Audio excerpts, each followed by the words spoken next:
I still remember that hot summer day in July 2019 when I decided to go for a vacation to Arizona. I wanted to get away from the hustle and bustle of the city life for a while and booked myself a quaint little Airbnb in the heart of Phoenix. Little did I know that this trip would unfold into a spine-chilling series of events that I'd never be able to forget, a horror story begging to be told. I found this place that was perfect for my needs, affordable and secluded. The host seemed pleasant, responding to my flurry of questions with instant remarks. After everything was arranged, I set off with a heart full of excitement. I vividly remember the sight upon my arrival. Standing tall in its rustic glory, the house was nothing short of a vintage dream. I instantly knew that I made the right choice until I didn't. The first day was perfectly normal. I unpacked, explored the house, and rested. As evening fell, I found the heat unbearable and fiddled with the thermostat, but to no avail. I contacted the host to inform me about one peculiar thing. The house was old and was not equipped with standard air conditioning. Instead, there was a basement where the air was naturally cooler. The host offered an alternative. I could sleep in the basement if I found the heat unbearable. That very night, I found myself walking to the basement to escape the heat. It wasn't much of a sight. It was a dank room, filled with old furniture and trunks covered in dust, with shadows playing tricks on my mind. I settled in and found myself drifting off to sleep. The deafening silence of the house was interrupted suddenly by a soft tapping sound coming from one of the trunks. Dismissing it as a rat, or maybe a loose pipe, I fell asleep. When I woke up the next morning, the dull thumping had transformed into a loud, rhythmic banging. A sense of unease washed over me as I scanned the trunks, trying to pinpoint the source of the sound. An old, rusty trunk in the corner seemed to vibrate faintly with each subsequent bang. As I approached it, I found myself flinching at each beat. Gathering all my might, I opened the trunk in a swift motion. What I saw made my blood run cold. The trunk was empty, but the banging continued. I slowly backed away, head spinning with terror. My heart thumped wildly against my chest as I ran up the stairs and hastily packed my belongings. Not once did I look back as I bolted from the house, heart still pounding. Needless to say, I left a detailed review on Airbnb, warning future guests to steer clear of the nightmare-inducing basement. The haunting thumping still echoes in my nightmares. The stay might have been brief, but the sheer terror I experienced in that Airbnb house will stay with me for my lifetime.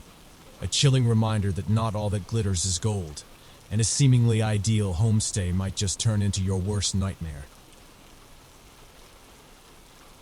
Allow me to take you on a haunting journey to a small town in the Scottish Highlands, in the north of the United Kingdom.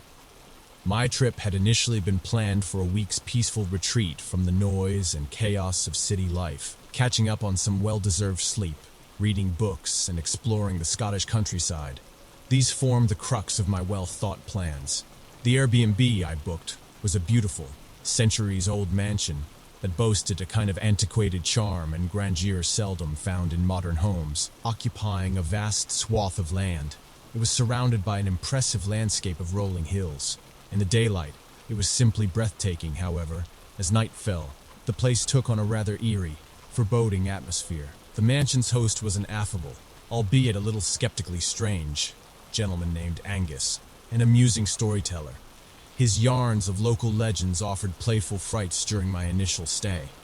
However, one tale about the mansion's former occupants particularly sent shivers down my spine. In the 1800s, the mansion was home to a renowned, insanely jealous ship captain and his beautiful wife. Allegedly, the captain murdered his innocent wife in a fit of blind jealousy on the mansion's grand staircase, his suspicion of her infidelity growing sinisterly overwhelming, Angus said. Many guests claimed to have seen her spectral figure, hauntingly wandering the mansion, eternally trapped within its historic walls. I laughed it off at the time, attributing it to the locals' fondness for telling chilling tales. It seemed a standard device to spook the city slickers visiting the country.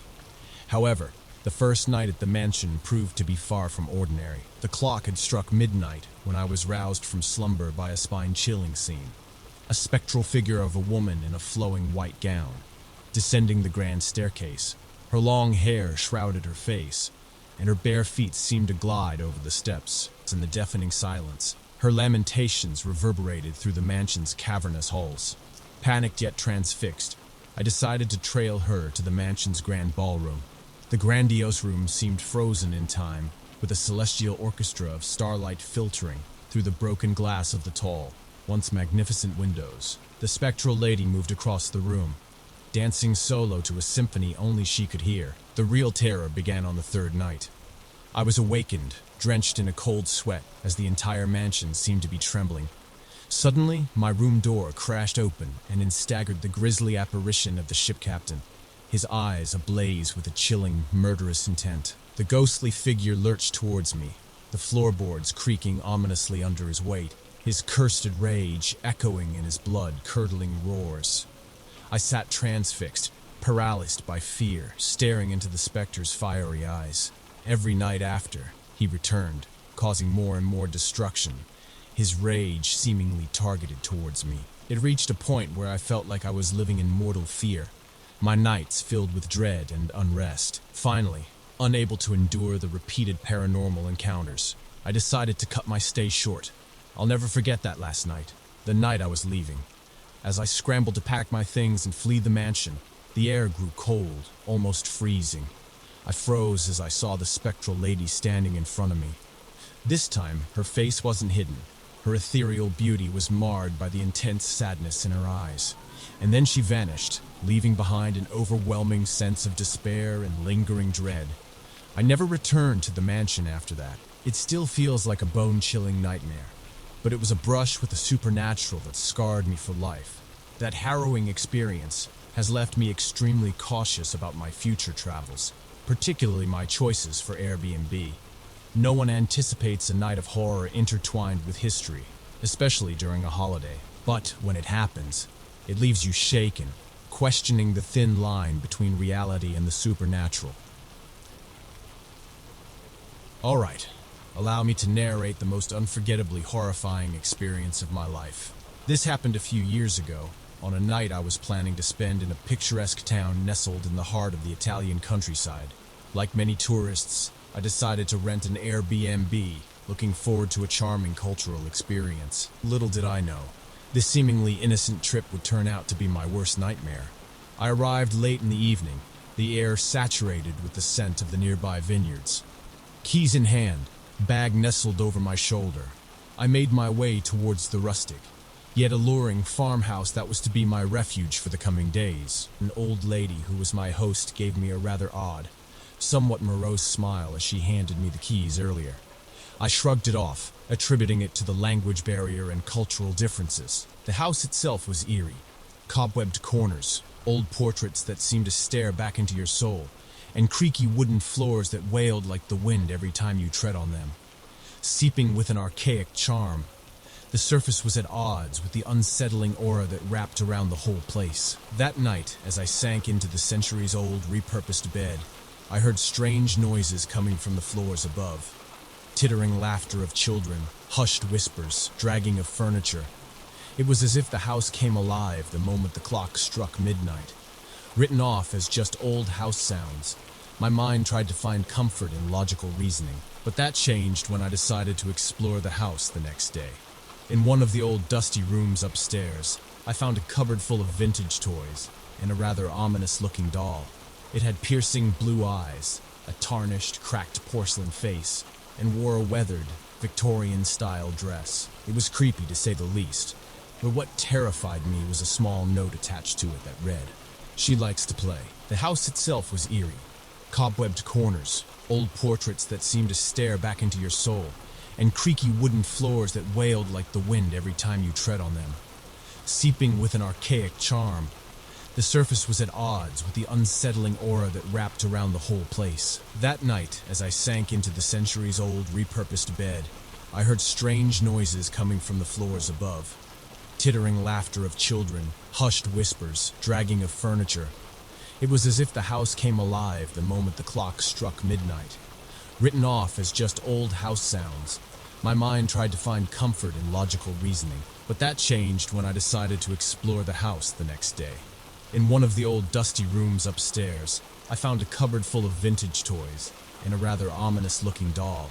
It had piercing blue eyes, a tarnished, cracked porcelain face, and wore a weathered, Victorian-style dress. It was creepy to say the least, but what terrified me was a small note attached to it that read, "She likes to play." Sleep-deprived and completely spooked, I couldn't shake off the feeling that I was being constantly watched. Everything felt surreal, like I had stepped into a Stephen King novel. The laughter and whispers grew louder each night, and I constantly found objects misplaced. One morning, I woke up to see the doll from upstairs sitting next to me on the bedside table, that haunting gaze fixed on me. It sent chills down my spine. Surely I hadn't carried it downstairs. I was so terrified that I decided to confront my host. To my horror, she recounted a sorrowful tale of a tragedy that had befallen her family years ago. The doll supposedly housed the spirit of her departed granddaughter who loved to connect with the living, especially late-night guests. Thank you for watching the video until the end. We value your interaction and feedback, so feel free to share your opinions and thoughts with us below. We are excited to hear what you have in mind and look forward to staying in touch with you. Don't forget to subscribe to the channel and activate the bell button to receive our latest content, and share the video with your friends so that together we can build our community on social media platforms. Thanks again and have a nice day.